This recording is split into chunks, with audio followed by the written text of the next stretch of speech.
Shri Gurubhyo Namaha. Welcome to our online teaching academy Ekalaiva. Board CBSE Class 5 Subject EVS. Name of the lesson is Our Nation India Part 2.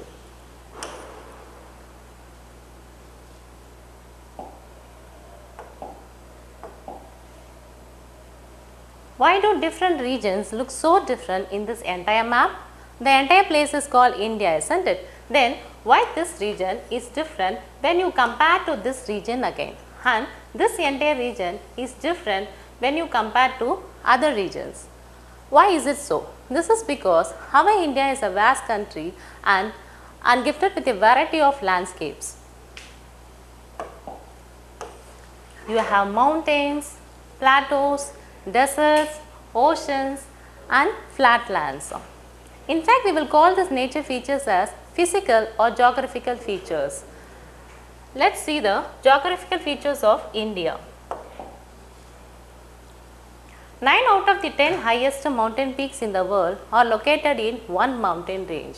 There are many different mountain ranges in the world, but 9 out of the 10 highest peaks is in India. Do you know which mountain range is that? The Himalayas are great mountain walls. Why do we call great mountain walls?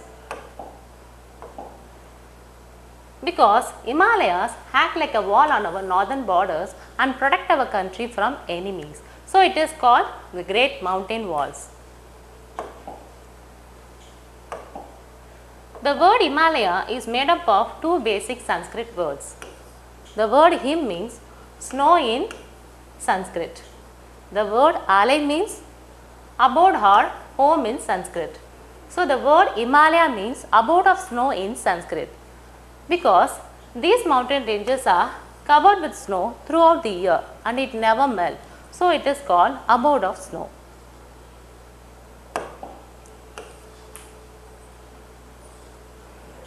These mountain ranges are big, so we are dividing these mountain ranges into 3 parallel ranges. Here, parallel means any two lines, when they are drawn, they are always at equal distance and they do not meet. Ranges means row of mountains. So we have 3 parallel mountain ranges like this. The northernmost mountain range is called the Great Himalayas or Himadri. The second mountain range is called the Middle Himalayas or Himachal. The third mountain range is called the Shivalik or Outer Himalayas.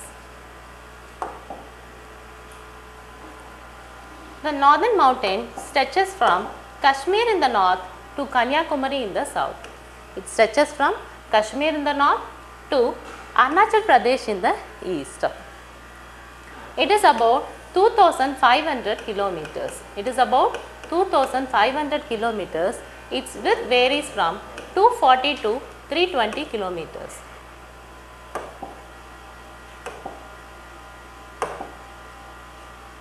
Its width varies from 240 to 320 kilometers. Have you heard about Mount Everest? It is the highest peak in the world. It is in Nepal, not in India, but it belongs to this mountain range. Do you know the height of this Mount Everest? 8,848 meters. Next physical feature is northern plains. As we go south from the Himalayas, we come to the northern plains of India. Before that, you learnt about the northern Himalayas, that is the 3 parallel mountain ranges, Himadri, Himachal and Shivalik ranges. Northern plains run parallel to the Himalayas. It stretches from Punjab in the west to Assam in the east.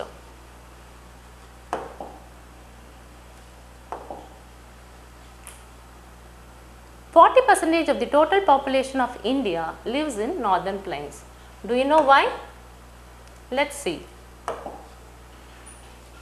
Many rivers that originate from the Himalayas like Ganga, Brahmaputra, Indus, Satluj flow through the northern plains. They are called perennial rivers. As these rivers flow from the Himalayas, these snows, during summer, these snows melts and then they do not dry during summer. So these are called perennial rivers.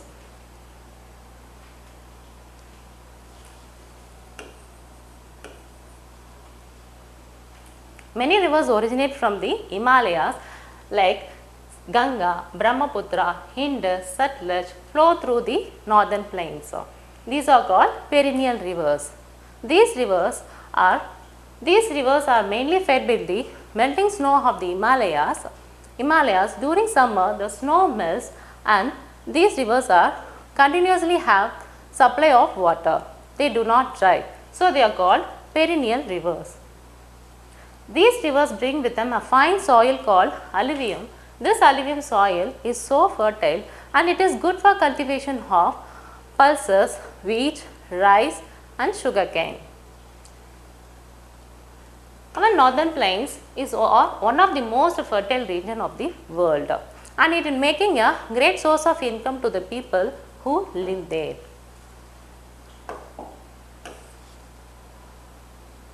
Another important physical features of India is the Great Indian Desert or Thar Desert. It lies in the western part of country in the states of Rajasthan and parts of Gujarat. The land here is partly rocky and partly sandy. The climate here is hot and dry. So, there is a low rainfall, as a result of which very less vegetation can be seen here. Here you can see vegetation like shrubs and thorny shrubs. There is a severe shortage of drinking water to the people who live there. The location of Thar Desert is in the states of Rajasthan and parts of Gujarat. Another important physical feature of India is Great Deccan Plateau. What is meant by plains? Before that you learn about the plains, isn't it? Flat land area. Plains means flat land area. Plateau means a large area of land that is higher than the land around it.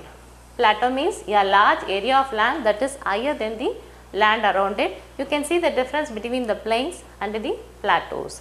It is also called tableland. Yeah, it looks like a table, isn't it? So, it is called tableland.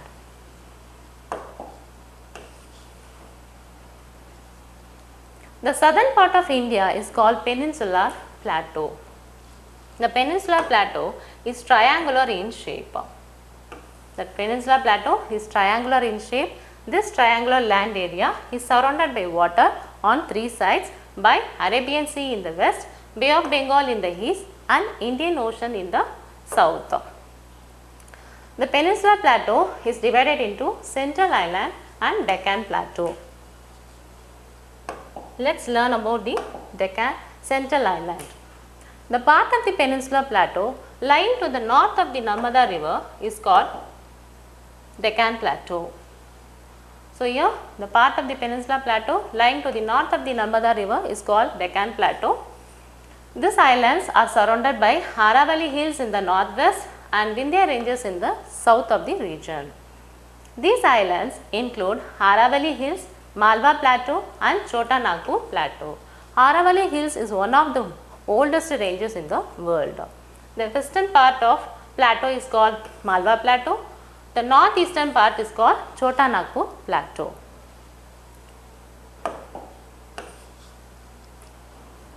Then Deccan Plateau. Deccan Plateau is large plateau in the western and southern India. It is separated from northern plains by Vindhya and Satpura ranges. Vindhya and Satpura mountain ranges are one of the most noteworthy landscapes of the southern India. Then west part of plateau is Western Ghats, east part of plateau is called Eastern Ghats. Deccan Plateau is rich in mineral resources and precious stones.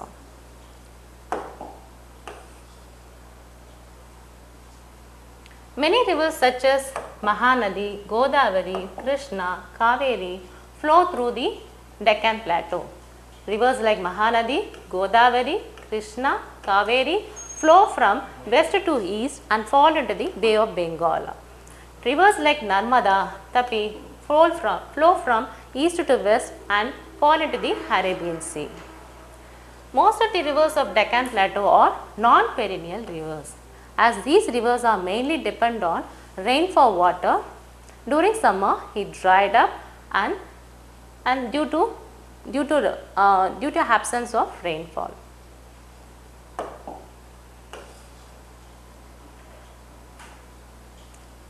At last we have coastal Ghats. The strips of lands along the eastern and western Ghats form the coastal Ghats.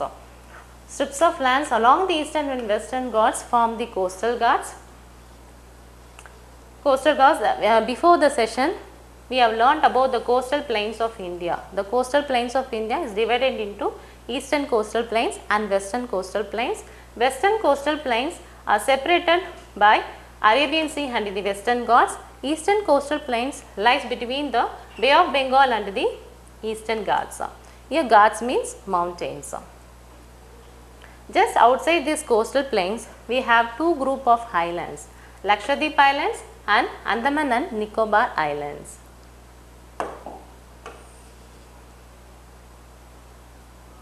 What is my island, children? Is a piece of land. Island is a piece of land that is surrounded by water on all sides. A large number of big and small ports have been developed near the coastal areas. These ports play an important role in the growth of national and international trade. Coastal cities such as Cochin, Visakhapatnam, Chennai are the trade centers of India. It's time to recap, children. In the previous session you learnt about the unity in diversity.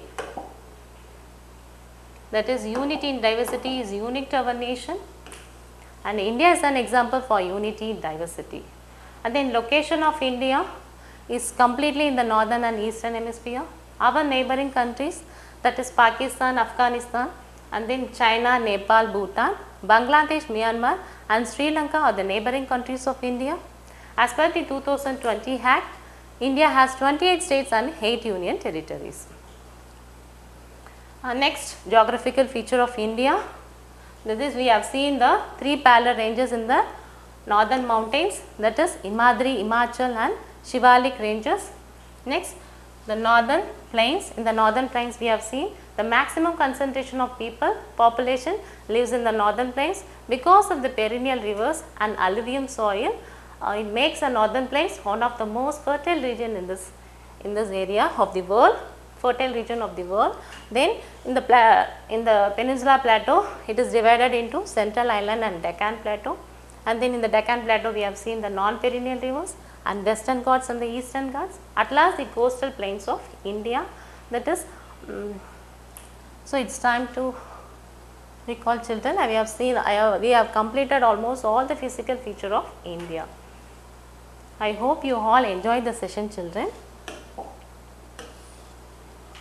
To receive our online lesson, please press subscribe button. You will receive latest updates. Thank you.